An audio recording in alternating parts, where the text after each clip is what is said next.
A paz do Senhor Jesus Cristo a todos e a todas, né? Glória a Deus, glória ao nosso Pai, que nós estamos vivos, respirando com vida, né? A gente acordou, a gente dormiu e se levantou, pois a graça do Senhor tem nos cuidado de nós, né? Ele tem sido a nossa força, né? A nossa alegria de viver.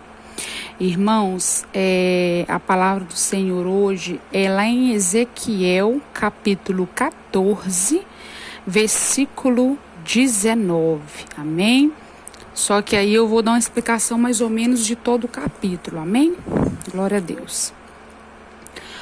Ou, se eu enviar a peste sobre a tal terra e derramar o meu furor sobre ela com sangue para arrancar dela homens e animais, ainda que Noé, Daniel e Jó estivessem no meio dela, vivo eu, diz o Senhor Jeová, que nem filho nem filha eles livrariam, mas só livrariam as suas próprias almas pela sua justiça.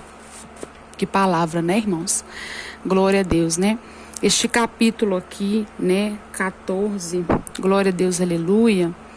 Ele, irmãos, é um capítulo que lida com dois aspectos importantes aí da vida espiritual. O ouvir a palavra de Deus e a oração, né? Como eu falei, a oração ela é a chave da vitória. A intimidade com Deus é o que nós precisamos ter, principalmente nesses dias atuais da nossa vida. Amém? A mensagem deste capítulo é dirigida aos anciões e à nação de Israel, que tentavam usar esses dois caminhos para agradar a Deus. Mas tanto os anciões quanto a nação de Israel estava longe da experiência de comunicar-se com ele através da sua palavra e da oração. E aí é que está o perigo, irmãos. Isso é o maior perigo para a vida do cristão e da cristã. Sabe o que é? É estar longe da palavra de Deus e da oração. É como eu falei, da intimidade com Deus. Isso é um perigo, a nossa alma corre perigo se nós ficarmos desprotegidos, porque a gente sabe que a oração protege, né? A gente sabe que quando a gente está na presença do Senhor, Deus está nos protegendo, irmão, e o mundo aí é do maligno. Então, irmãos, os anciãos vêm a Ezequiel com o aparente propósito de ouvir a palavra do Senhor, mas seus corações estavam cheios de ídolos. A idolatria impede as pessoas de escutarem a Deus. A manifestação externa do desejo de ouvi-lo não é o suficiente. Ou seja, onde estava a fé daquele povo ali? Seria em Deus mesmo ou nos ídolos? Entendeu? Porque Deus é um só, irmãos. Não existe dois deuses, não, é um só. É o Deus dos deuses, Senhor dos senhores, que está sobre o céu e que deu seu único filho para morrer por nós. Glória a Deus, aleluia. Só estaremos prontos para receber a palavra de Deus depois que o coração estiver limpo de qualquer pecado conhecido. Deus apresenta o remédio para esta condição: arrepender-se e abandonar o pecado. A garantia de Deus é que se Israel se arrepender e voltar-se para ele, passará a ser novamente o seu povo e ele o seu Deus, né? Assim como o filho pródigo voltou para a casa de seu pai. Assim Deus quer que nós volte para a casa dele, mas não com interesses, com barganhas, não, que seja de coração, que voltemos ao Senhor de todo o nosso coração, né? Aqui Deus adverte, irmãos, os falsos profetas, né? Que receberão severa punição por conduzirem seu povo para longe dele, por causa de seus pecados. A nação de Israel trouxe punição e desolação sobre si mesma. Contudo, eles pensavam que suas orações de alguns profetas justos poderiam ajudar a evitar o castigo de Deus. Em vez de abandonar o seu pecado e arrepender-se, Israel tentou encontrar a sua própria maneira de se reconciliar com Deus. Irmãos, se não haver arrependimento sincero, se não haver um despertar em nossa vida, em nossa alma, não adianta, irmãos, não adianta. É como eu falo, o louvor não sobe, a oração não sobe, a adoração não sobe, então o que adianta? Então, o que nós como cristãos e cristãos do Senhor devemos entender e pôr dentro do nosso coração? que nós temos que andar em retidão ao Senhor, irmãos. Não porque somos santos, porque eu já cansei de falar, nós somos pecadores. Mas nós devemos arrepender e falar: Pai, eu errei. Mas levanta de novo, levanta, erga a cabeça, fala: Senhor, me perdoa. Senhor, não desiste de mim, Pai, me perdoa, tem misericórdia. Né? Senhor, eu sou falha, sou pecadora, cheia de erros e defeitos. Eis-me aqui, Senhor. Porque Deus, irmãos, Ele conhece o nosso coração. Ele conhece o que passa dentro de nós. Ele sabe o que há, né, no pensamento. Ele conhece a nossa vida. Então, irmãos, no entanto, ninguém pode se livrar da punição pelos seus pecados, pela justiça de outra pessoa. Cada um precisa se arrepender individualmente dos seus pecados. Somente então Deus poderá ouvir as orações e abençoar aqueles que o buscam. E o arrependimento verdadeiro é aquele que envolve uma mudança interior e um completo abandono do pecado. Olha para você ver o que a palavra diz. Que a gente precisa, irmãos, arrepender. A gente precisa fazer o quê? Uma mudança no nosso interior. Não adianta a gente, vamos supor, eu visto uma roupa de evangélica, certinha, modesta e tudo, mas se por dentro eu estou um sepulcro caiado, né? Então não adianta. O que adianta eu estar linda, né, na presença do Senhor por fora, mas por dentro o meu interior está sujo. Não há arrependimento, né? Não há arrependimento de ter pecado, de ter, né, fazido tantas coisas que não agradou o Senhor, porque, como eu falei, Deus conhece o nosso coração. Ele sonda a nossa intenção, nosso coração e o nosso pensamento. Ele sabe de tudo.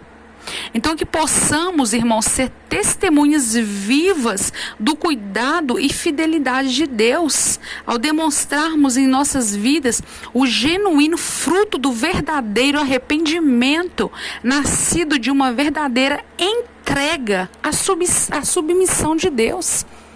Aquele que honra teu pai e tua mãe terão dias na terra. Assim o Senhor fala para nós, aquele que honra o Senhor nosso Deus, a Ele toda honra e toda glória. Irmãos, sabemos que se andarmos na presença do Senhor, Deus está cuidando. Deus está cuidando de nós. Aqui no 19 que eu li para os irmãos, que fala também sobre, né, os homens Noé, Daniel e Jó. Por que citou esses três aqui, irmãos? Porque pensa nos profetas do Senhor Jesus, que independente do que passaram, foram fiéis até o fim, né? Noé, olha o que aconteceu com Noé ali. Noé, irmãos, ele criou uma arca, né?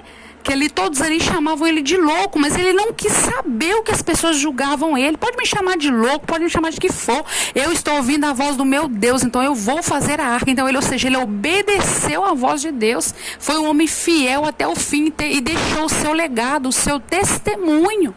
Porque nós aqui, irmãos, nós crentes e cristãos e filhos e servos do Senhor, nós vamos ser chamados de loucos, de malucos, de não sei o quê, é perigoso até de endemoniado, mas não importa, irmãos, vamos continuar crendo e sabendo que Deus é por nós e nada será contra nós, né? O Daniel aqui, Daniel passou ali na cova de leões, mas ele foi julgado naquela cova de leões, mas ele sabia que ele não estaria sozinho. Por quê? Porque Daniel tinha uma vida íntima, sincera diante do Pai. Ele orava de manhã, de tarde, de noite, ele tinha uma fé inabalável. Então, irmãos, o que ele pensou? Eu vou, Senhor, para a cova de leões, mas seja feita a tua vontade. Ou seja, ele usou aquela fé tão grande, irmãos, que nós precisamos dessa fé no dia de hoje, principalmente, irmãos, nesses dias de hoje que nós estamos vivendo, que é tanta calúnia, que é tantas coisas ruins que está acontecendo, aí que nós temos que ter a nossa fé ativada. Mas para isso é o quê? Buscar ao Pai, né? Se arrepender, buscar a Ele, ter intimidade, ler a palavra dEle, jejuar, clamar, porque há esperança, irmãos, há esperança para quem clama, para quem tem fé.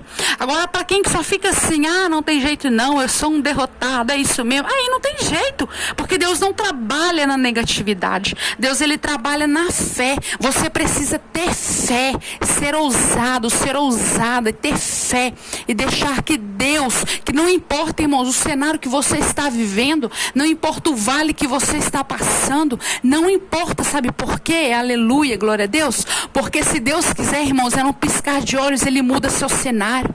Se precisar, Ele muda até você de lugar, para honrar o teu nome, para não deixar o teu nome sujo, para te honrar diante daqueles que zombam e riam de você, porque na verdade não está rindo de você e nem da sua fé, mas está rindo do nosso Pai Celestial. E ai, ai de quem ri do Senhor Jesus, ai, ai de quem blasfema, de quem duvida, de quem critica, de quem zomba. Vão pagar, irmãos, vão pagar, porque Deus, Ele é justo e verdadeiro, e Ele não tem inocente por culpado, nem culpado por inocente. Então nós temos que entender que nós temos que continuar perseverando, ainda que venham palavras para nos desanimar, ainda que venham, irmãos, porque vai vir, com certeza o inimigo vai usar sim pessoas para nos desanimar, né? Mas só que a gente não pode ter medo, irmão. Nós temos que levantar a cabeça e falar: sai de mim, Satanás, eu sou vencedor pelo sangue de Jesus Cristo. Eu e a minha casa serviremos ao Senhor. Haverá restauração, haverá alegria, porque o Senhor disse, né, que aquele que crê verás a glória do Senhor Jesus. Então nós temos que crer, irmãos. Para isso é perseverar. E Jó, todos sabem o que aconteceu com Jó. Jó perdeu tudo. Jó só teve um pedaço de telha para coçar as feridas que estavam no corpo de Jó.